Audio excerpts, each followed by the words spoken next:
Bienvenue dans cette nouvelle édition du QG Weekend. Voici les titres de l'actualité. En Afrique du Sud, la légitimité du président Jacob Zuma est de plus en plus contestée par l'opposition.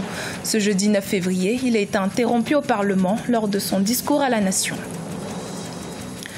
Le Sénégal dispose désormais d'un institut de recherche en santé de surveillance épidémiologique et de formation. Un organe de plus pour appuyer les politiques de santé publique dans le pays. En Côte d'Ivoire, scientifiques et experts en zoologie se battent pour lutter contre l'extinction des crocodiles de l'Afrique de l'Ouest à museau mince. Un programme de reproduction a été mis sur pied pour éviter la disparition de cette espèce. Mais tout d'abord, ce vendredi 10 février, s'est tenue une réunion de la dernière chance pour sauver l'accord de paix d'Alger à Bamako. Pour la première fois, tous les chefs politico-militaires ont fait le déplacement dans la capitale malienne. Des solutions ont été trouvées, notamment en ce qui concerne le déploiement des autorités intérimaires et la mise en place progressive des patrouilles mixtes, ce avant la fin du mois de février 2017. En Afrique du Sud, le président Jacob Zuma fait face à une violente contestation dans les rangs de l'opposition. En effet, il a été interrompu lors de son discours à la nation ce jeudi 9 février. Les députés du Parti des combattants pour la liberté économique estiment que sa parole a perdu toute crédibilité. Zahra Mohamed Moutiou. La légitimité du président sud-africain Jacob Zuma est toujours aussi contestée. Jeudi 19 février, son discours à la nation devant le Parlement a donné lieu à une bagarre générale. Les membres des combattants pour la liberté économique, un parti de la gauche radicale, ont interrompu le discours de Jacob Zuma, un président illégitime selon eux. Cet homme devant nous ici est incorrigible. Il est pourri jusqu'à la moelle. Cela a été prouvé par la Cour constitutionnelle.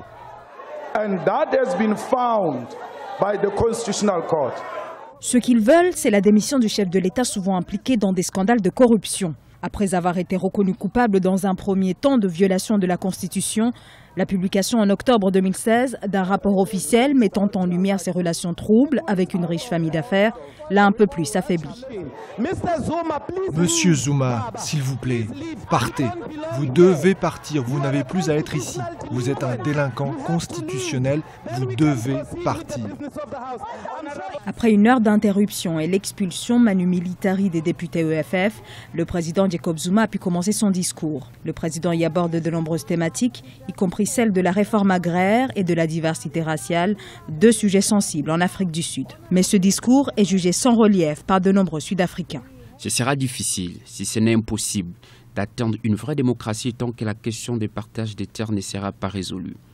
Après 22 ans de démocratie, la majorité des Noirs n'ont toujours aucun pouvoir économique et ne sont pas satisfaits. C'est la troisième année consécutive que le discours à la nation est perturbé par les combattants pour la liberté économique. Avec en première ligne l'irréductible Julius Malema. Cette scène de bagarre générale illustre le climat politique qui règne en Afrique du Sud, où le président n'a jamais été aussi contesté. Un chef de l'État qui a une nouvelle fois réaffirmé son intention de rester à la tête du pays jusqu'en 2019.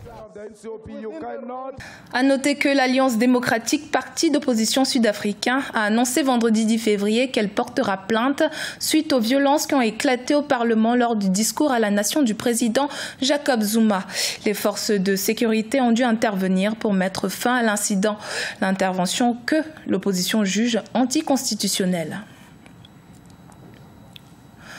Depuis le 30 juin 2016, le Sénégal dispose d'un institut de recherche en santé, de surveillance épidémiologique et de formation. L'Institut s'emploie à appuyer les politiques de santé publique, mais aussi à promouvoir la recherche pour combattre certaines pandémies, comme le virus Ebola, le paludisme ou encore le VIH. El Hadji Ndiaye. L'Afrique n'est pas à l'abri des épidémies comme Ebola, la grippe aviaire ou encore Zika. Pendant ce temps, le VIH-Sida constitue toujours une préoccupation de santé publique. Pour combattre ces différents fléaux, la recherche a un rôle déterminant, notamment sur le traitement et la prévention. Dans la nouvelle cité de Diamniadio au Sénégal, ce centre travaille depuis quelques mois avec pour objectif de proposer des solutions au secteur de la santé en Afrique. L'Institut de recherche en santé, de surveillance épidémiologique et de formation, IRSF, a été mis en place le 30 juin 2016. Il s'agit pour ces promoteurs d'offrir aux chercheurs et étudiants africains un cadre de formation et d'investigation sur des pandémies telles que les hépatites, la tuberculose et le VIH-Sida. Cet institut, qui est unique, je dois le dire, en Afrique, combine différentes expertises, c'est-à-dire à un seul endroit, vous allez trouver toutes les expertises, par exemple en matière de laboratoire, mais en matière d'accompagnement de la recherche dans des activités nouvelles comme l'épidémiologie, comme beaucoup d'autres, comme l'informatique, la bioinformatique, etc. En investissant dans ce domaine, le professeur Souleymane Mboup, qui est l'un de ceux qui ont découvert le VIH2, est convaincu que la recherche constitue un levier de développement. La vocation de l'IRSF est aussi d'appuyer les politiques de santé.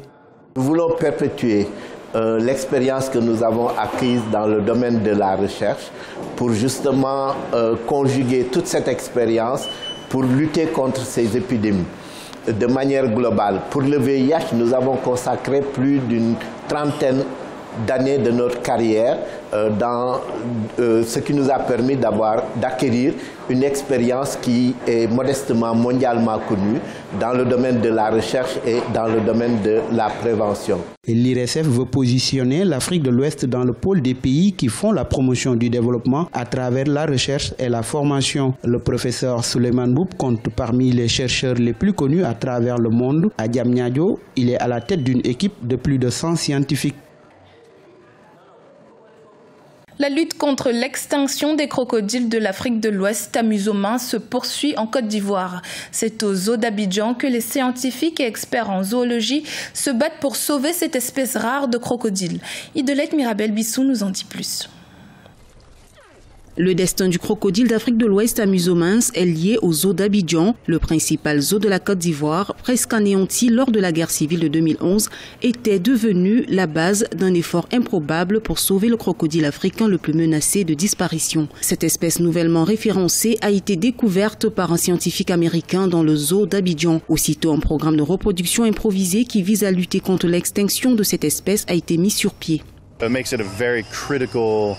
C'est en fait un institut très important pour l'avenir de l'espèce. Cela signifie que nous avons le potentiel de réimplanter l'élevage en captivité, de prendre ces bébés et de les remettre dans la nature sauvage pour le repeuplement des zones qui ont disparu ou l'augmentation des populations qui vivent au compte-gouttes. La Côte d'Ivoire est l'un des pays les plus importants de la région car il a un bloc forestier, un réseau d'aires protégées, des secteurs intéressants de conservation de communautés qui peuvent aider à accroître la population. Tialama travaille au zoo d'Abidjan depuis près de 25 ans. Il a été l'une des rares personnes dévouées qui ont bravé la violence de 2011 pour nourrir et soigner les animaux dans cette réserve. Aujourd'hui, le zoo se remet lentement. Un programme d'élevage pour les crocodiles a été mis en place avec l'aide d'organisations partenaires pour se développer. De nouveaux animaux ont même été introduits dans le zoo. Quelques 3 douzaines de crocodiles adultes nouvellement mis à niveau au zoo représentent actuellement la plus grande population captive de crocodiles à Musomins dans le monde. La vie de l'homme dépend de la nature. Si la nature disparaît, l'être vivant disparaît aussi. Donc quelqu'un qui protège la nature est quelqu'un qui protège aussi la vie humaine. Donc je pense que quand tu es au centre de ce projet de la protection de la nature, de la conservation de l'environnement, je crois qu'on ne peut qu'être heureux. Les efforts de reproduction ont permis la naissance de 40 jeunes crocodiles dans le zoo d'Abidjan. Certains d'entre eux ont maintenant 2 ans et les négociations sont en cours avec le gouvernement pour réintroduire ces espèces dans la nature. Cette réinsertion se fera d'abord en Côte d'Ivoire, puis dans d'autres pays d'Afrique de l'Ouest. À 31 ans, Johnson Suzé fait partie des prodiges de la culture au Zimbabwe. Ses expositions ont parcouru plusieurs villes du pays et son savoir-faire s'est également imposé à l'étranger. Aujourd'hui, l'artiste lutte pour la préservation de l'environnement et veut instaurer la culture du recyclage dans son pays. Idelette Mirabel-Bissou.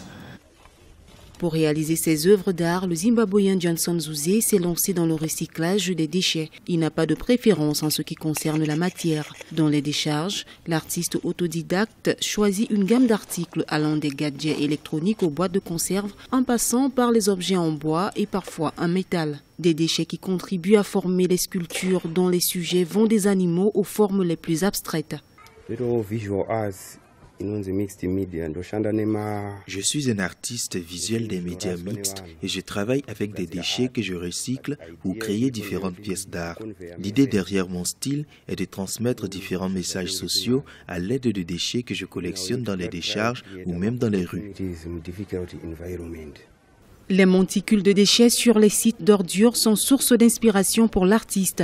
Pourtant, au début de son aventure, ses parents l'avaient à maintes reprises découragé car ils nourrissaient le rêve de voir leur fils devenir médecin. Mais la passion de Johnson Zouzé pour l'art a pris finalement le dessus. Aujourd'hui, l'artiste veut utiliser son talent pour promouvoir un environnement sain et une culture de recyclage au Zimbabwe. Chaque objet d'art de l'artiste a une signification particulière. Dans ses œuvres, il y a aussi une qualité humoresque parce qu'il parvient souvent à vous voler un sourire, à l'exemple du cheval ou l'apocalypse juste derrière. Mais il faut aussi dire que derrière tout ça, il y a parfois un caractère dramatique. À 31 ans, Johnson Zouzé est l'un des artistes les plus prolifiques du Zimbabwe. Il a remporté plusieurs prix dont le National Art Merit Awards en 2016. Son travail d'artiste a également été exposé à travers le pays et à l'étranger. Aujourd'hui, l'artiste travaille en étroite collaboration avec la galerie Delta à Harare. Ses sculptures coûtent entre 100 et 500 $ américains. Ce journal a été réalisé par l'ensemble de la rédaction. Merci de l'avoir suivi. Dans un instant, une nouvelle édition de l'actualité sur Africa 24.